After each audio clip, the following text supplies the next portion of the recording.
अतिथि को नमन करते हुए मैं देवेंद्र प्रजापति आज एक नई उमंग के साथ, एक नए जोश के साथ जो हम कभी युवा सेना में देखते थे, हमारे राहुल भाई जो आज हमारे सम्माननीय अध्यक्ष नियुक्त होकर आए हैं, मैं इनका बहुत बहुत स्वागत धन्यवाद करता हूं। इन्होंने और हमारे भट्ट जी, भूपेंद्र जी, जिस तरीके से इन्होंने हम सब लोगों को एक ऐसी डोर से बांध के रखा, बिखरने नहीं दिया और एक धुन में मात्र सिर्फ शिवसेना के नाम के साथ ये लोग काम करते रहे। ये एक बहुत बड़ी बात होती है। आजकल आप देखते होंगे जिस तरीके से राजनीतिक रूप से जब चुनाव नजदीक आते हैं तो किस तरीके की एक उथल पथल छोटे छोटे पदों को लेकर के मचती है। मैं जानता हूँगा, बहुत अच्छे से समझता हूँ कि इन लोगों के पास ऐसा नहीं है कि कहीं बड़े संगठनों से, बड़ी पार्टियों से ऑफर ना आया हो, लेकिन इनके हृदय में माननीय वाला साहब बसते हैं, इनके हृदय में भगवा बसता है, इनके हृदय में उत्तराखंड के लिए कुछ करने की इच्छाएं हैं। और वो इच्छाएं अगर हम सब लोग साथ हाथ में हाथ डाल के, कंधे से कंधा मिला करके इनके साथ खड़े हों तो वो इच्छाएं मैं समझता हूँ ज्यादा बड़ी नहीं है। वो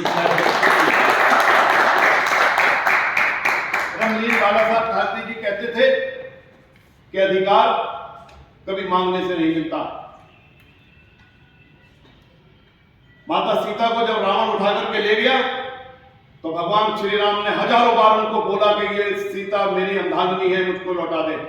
उसने नहीं लौटाया। सारे युगों में महाभारत हो, रामायण हो, इन सब चीजों से हमें सीखने की आवश्यकता है। बाला साहब इसी चीज को बोलते थे, अधिकार नाक पे घूसा मारने से मिलता है। अधिकारों के लिए हमें खड़ा होना पड़ेगा।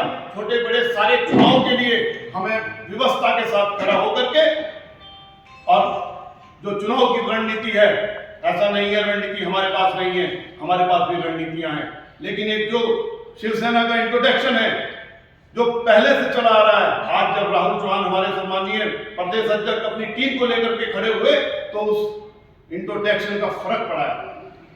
मैं लगभग 25-30 साल से शिवसेना पे समर्पित व्यक्ति हूं, लेकिन कुछ विचारों की जब बात आई, बाला साहब ने, भाई हमारे ग्रुप में एक वीडियो डली हुई थी, उस वीडियो में बाला साहब ने कहा है कि मैं कभी कांग्रेस से समझौता नहीं करूंगा, और यदि कभी ऐसा होता हुआ दिखा तो मैं अपनी दुकान बंद कर दूंगा।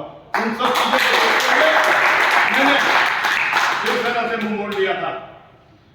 इन सब चीजों पे मैं किसी की निंदा करने के लिए यहां नहीं आया हूं, लेकिन मेरे दोस्तों, हम लोग अगर राहुल चौहान जी के साथ, मजबूती के साथ खड़े होंगे, एक दूसरे के साथ खड़े होंगे, सबसे बड़ा पद सिर्फ सैनिक का होता है। आज हम चौकी पे बैठे हैं तो हम चौकीदार हैं, आप जमीन पे बैठे हो तो जमींदार हो। ये एक सोचने का विषय है। कभी ये नहीं होता कि हमें कुछ नहीं मिला, हमें ये नहीं मिला, ये सब चीजें छोटी चीजें होती हैं।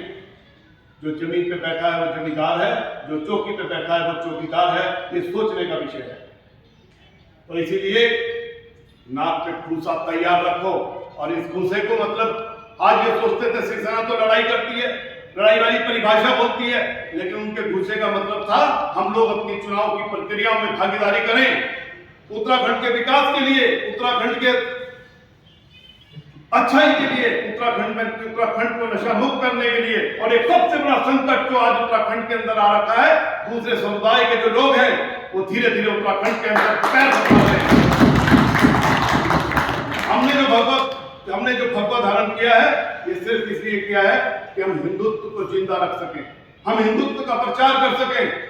पहले हम लोगों की व्यवस्थाएं क्या होती थी, हम लोग अड़ते थे, लड़ते थे, लड़ने के बाद बड़ी संगठन मुकदमे दर्ज करा करके हमारे शिव सैनिकों को जेल भेज देती थी। आज व्यवस्थाएं दूसरी हैं।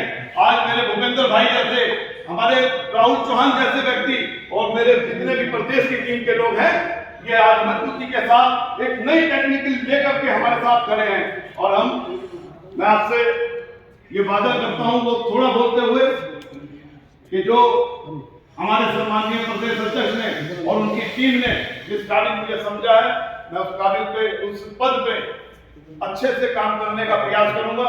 आप सब लोगों का सहयोग चाहूंगा। और मुझे उम्मीद है कि बहुत जल्दी हम सैलाब दिखाएंगे।